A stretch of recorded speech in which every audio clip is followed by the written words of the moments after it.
पे मौजूद है। आप देख सकते हैं कि एसडीएम है, एडिशनल एसपी लगातार बालिका को एम्बुलेंस की तरफ ले जाने की जो कोशिश है वो उनकी तरफ से की जा रही है, क्योंकि एनडीआरएफ के जवान है। आप देख सकते हैं कि जो असिस्टेंट कमांडेंट है बच्ची को लेकर अस्पताल की तरफ वो भाग रहे हैं। उनका मूवमेंट देखिए, आप तस्वीरों में देख सकते हैं कि वो भागते हुए एम्बुलेंस की तरफ जा रहे हैं। कुछ ही क्षणों में है जो बालिका को अस्पताल लेकर जाया जाएगा, जहाँ मेडिकल जो एक्सपर्ट है मेडिकल उस बच्ची का करवाया जाएगा उनके जरिए, और उसके बाद है जो आगे की स्थिति है स्पष्ट होगी। लेकिन फिलहाल ये कहा जा सकता है कि आज जो पिछले 10 दिन से जो लोगों का इंतजार था, जो रेस्क्यू ऑपरेशन के द्वारा किया जा रहा था, वो कहीं ना कहीं जाकर अब सफल हो चुका है। बच्ची को बाहर निकाल लिया जा सकता है। तो लगातार जो न्यूज 18 की टीम है जो लगातार अपने दर्शकों तक ये पल पल की यहाँ इस रेस्क्यू स्थल से जो एनडीआरएफ के जवानों द्वारा किया जा रहा था, वो पल पल की अपडेट, पल पल की तस्वीरें दर्शकों तक पहुंचाने की जो कोशिश थी वो पहुंचा ही है हमने।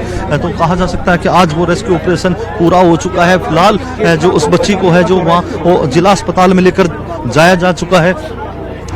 जो मैं कोशिश करूंगा कि जो रेस्क्यू ऑपरेशन में जो जवान थे जिन्होंने इस पूरे रेस्क्यू ऑपरेशन को अंजाम दिया है उनसे बात करने की कोशिश करेंगे, किस प्रकार से उसमें हुई नहीं। राजू कहाँ? राजू जी सर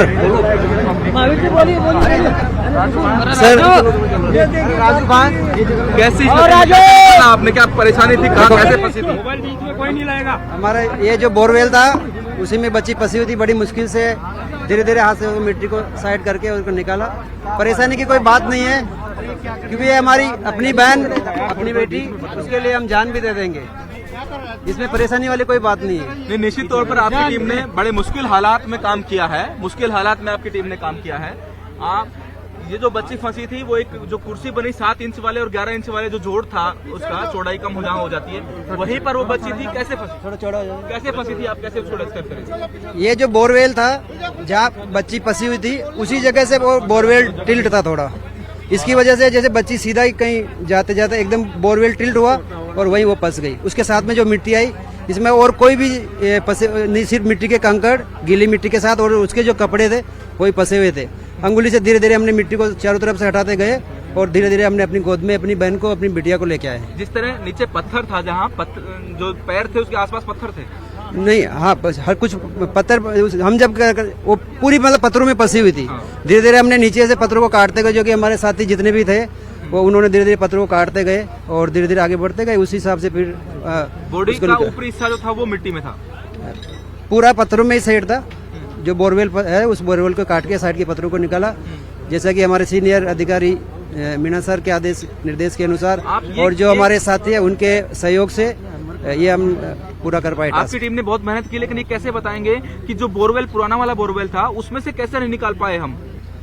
नहीं, वो जो बच्ची मैं बता रहा हूँ ना आपको, अब बता सकते हैं कि भाई ऐसे फंसी तो वो निकाल नहीं पाएगा। नहीं, वो जो जहाँ से बच्ची फंसी हुई थी वहीं से बोर जो टिल्ट हुआ है, इसलिए उसको निकाल नहीं पाए। अभी हॉस्पिटल उसे ले गए हैं, लेकिन यहाँ जो हालात रहे, जो आपने हॉरिजॉन्टल टनल खोदी और उसके बाद वो जो चेतना वहाँ फंसी, तो वो आपका हुक भी फंस गया था, क्योंकि पुराने वाले बोरवेल में हुक फंसा था। नहीं, हुक कहीं नहीं फंसा हुआ था, सिर्फ बच्ची मिट्टी के साथ फंसी हुई थी। जब आप रेस्क्यू करने की कोशिश कर रहे थे तो उसके स्वेटर में हुक फंसा था, ऊपर लाने की कोशिश हुई थी। हाँ, वो जो स्वेटर में वो फंसा हुआ था, लेकिन स्वेटर क्या कच्चा होने की वजह से स्वेटर फट गया और हुक वो हमारा लग नहीं पाया। स्वेटर फटने का हुक नहीं हुआ। योगेश मीना है जो इंचार्ज है। योगेश जी, कैसे पूरा ऑपरेशन पूरा हुआ? स्टार्टिंग में जो ए प्लान था उसके तहत उसको लॉक करना संभव नहीं हुआ। बी प्लान था, उसमें बहुत सारी जो है दिक्कतें आई। बीच में बाइलिंग मशीन जो है पत्थर काटने में काफी टाइम लग गया, उसके अलावा केसिंग डालने में टाइम लग गया। बारिश आ गई, मौसम खराब हो गया। उसके अलावा जो है 161 तक ही जो है केसिंग जा पाई, आगे केसिंग पहुंचना संभव नहीं था। तो बाद में जो है बिना केसिंग के जो है सेफ्टी के साथ जो टनल बनाई गई, पहले 8 फीट की टनल बनानी थी, लेकिन 12 फीट की टनल बनानी पड़ी। उसका कारण ये था कि एक्चुअल में बोरवेल टिल्ट थी और दूसरी साइड में हो गई थी। उसके लिए हमको एक्स्ट्रा टाइम लगा, पूरी रॉक काटनी पड़ी, चट्टान काटनी पड़ी, लगातार जो है उसके लिए 3 दिन तक कटिंग चलती रही और उसके बाद आखिरकार जो हमने बच्चे को निकालने में सफलता। आपने राजस्थान में कई सारे ऑपरेशन किए हैं, ये ऑपरेशन उनसे अलग क्यों है? इसमें अलग अलग टाइप की पेचीदगियां थी। अभी तक मैंने 7 बोरवेल ऑप्स किए हैं, उसमें ये सबसे पेचीदगी वाला ऑप्स था। और मैंने जो है पहले आधे घंटे में 53 फीट से एक बार बच्ची बांधी हुई आवानेरी से निकाली थी, लेकिन इसमें एक पर एक जो हडल्स आते गए, एक पे एक दिक्कतें आती गई, सभी परिस्थितियां बदलती गई और हमको जो लास्ट तक जो है सफलता मिलने में टाइम लगा। उसका कारण ये थी विपत्ति, अनेक प्रकार की आपत्ति। जो पुराना बोरवेल था उसे हुक डालकर निकालने की कोशिश हुई थी, वो कैसे सफल हुआ? क्यों आपको पता लग गया कारण क्या रहा होगा? उसका कारण ये था, एक्चुअल में बोरवेल जो ऊपर से सकड़ी थी नीचे चौड़ी थी, हुक डाल के और जे नीचे ऊपर जे हुक लगा के स्वेटर पे और पीछे एल के सपोर्ट के माध्यम से ला रहे थे।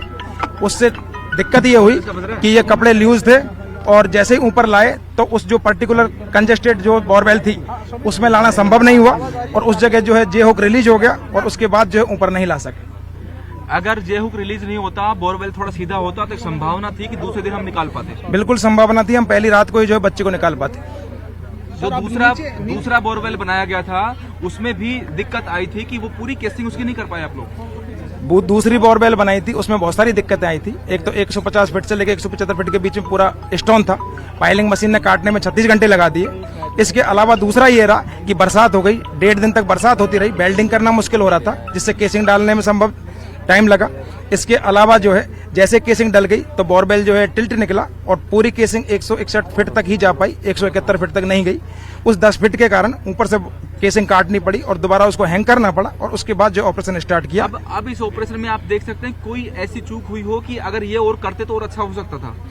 हमने सभी से सलाह भी ली गई बीच में, जितने भी जो है इंजीनियर हैं अलग अलग डिपार्टमेंट के, चाहे वो हिंदुस्तान जिंक लिमिटेड से हो, अगुचा माइंस से हो, चाहे हमने जियो फाइबर वाले केबल वाले और साथ में जो है मेट्रो से भी सभी संपर्क किया और हम दिशा देखना चाहते थे कि क्या हम सही दिशा में जा रहे हैं। तो आखिरकार हमको पता चला कि हम बिल्कुल एक्यूरेट दिशा में जा रहे हैं और एक्यूरेट दिशा में गए।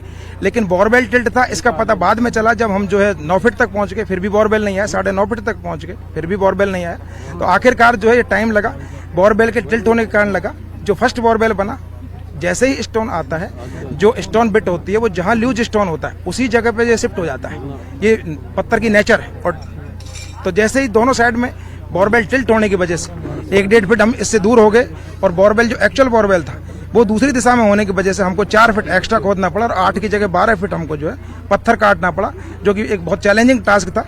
और जो है मिलकर के कंटिन्यू मतलब जो है 2-2 3-3 रेस्ट को डाल के जो है कंटिन्यू। कितनी टीमों ने आपके साथ काम किया? कितने लोगों की आपने टीम बनाई? प्राइवेट लोग कितने रहे? कंटिन्यू जो लगातार हमने पहले 2 आदमियों की टीम बनाई थी, 2 बड़ी पेयर बनाए थे जिससे कि जो चला रहा है इक्विपमेंट उसको कोई चोट ना लगे, पीछे से ऑफ करना पड़े तो उसका ध्यान रखे।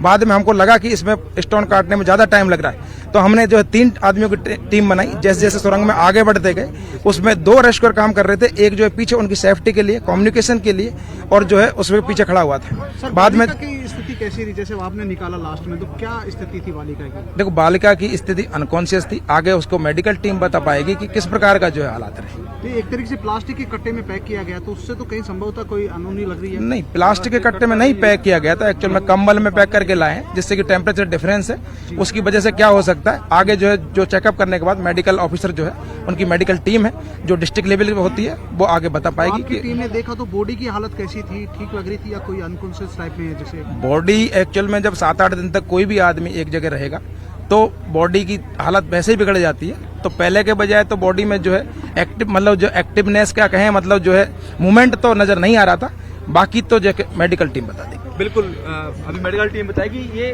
फीवर से आप बिल्कुल ये थे असिस्टेंट कमांडेंट योगेश कुमार जी, जिनका कहना जिन्होंने इस पूरे रेस्क्यू ऑपरेशन किस तरीके से अंजाम दिया उसके बारे में उन्होंने ब्रीफ किया है। तो आप बता सकते? ये महावीर प्रसाद जी हैं जिन्होंने इस रेस्क्यू ऑपरेशन को बच्चे को बाहर लेके आए थे, उनसे बात करेंगे। जैसे कि हमारे जो भी जितने भी साथी हैं, राजू, मनिंदर, पांडे और जितने भी हमारी जो टीमें सारी थी, सभी ने मिलकर हमने बहुत अच्छा काम किया और एक दूसरे के साथ कोऑपरेशन बनाते हुए जबरदस्त तरीके से हम लोगों ने काम किया।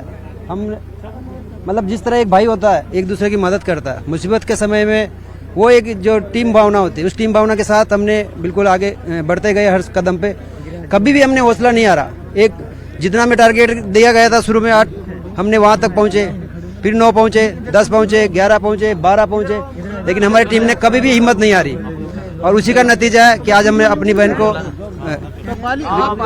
लेके आ रहे थे। तो बालिका किस स्थिति में थी?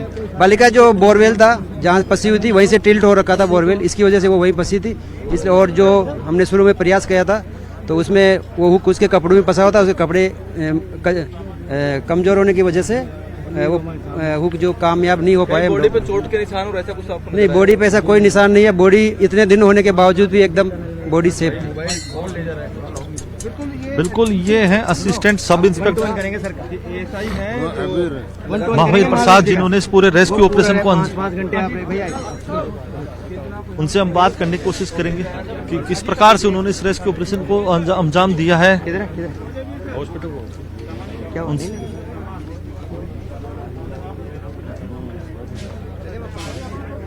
हो गया नहीं चल रहा। तो मैं बताना चाहूंगा कि किस प्रकार से उन्हें इस पूरे रिस्क ऑपरेशन को अंजाम दिया है। तमाम जो चुनौतियां उनके सामने आई, लेकिन उनका टारगेट था, उनका लक्ष्य था कि उस बालिका जो हीरालाल, अभी इस बच्ची को लेकर के कोई जानकारी मिल पा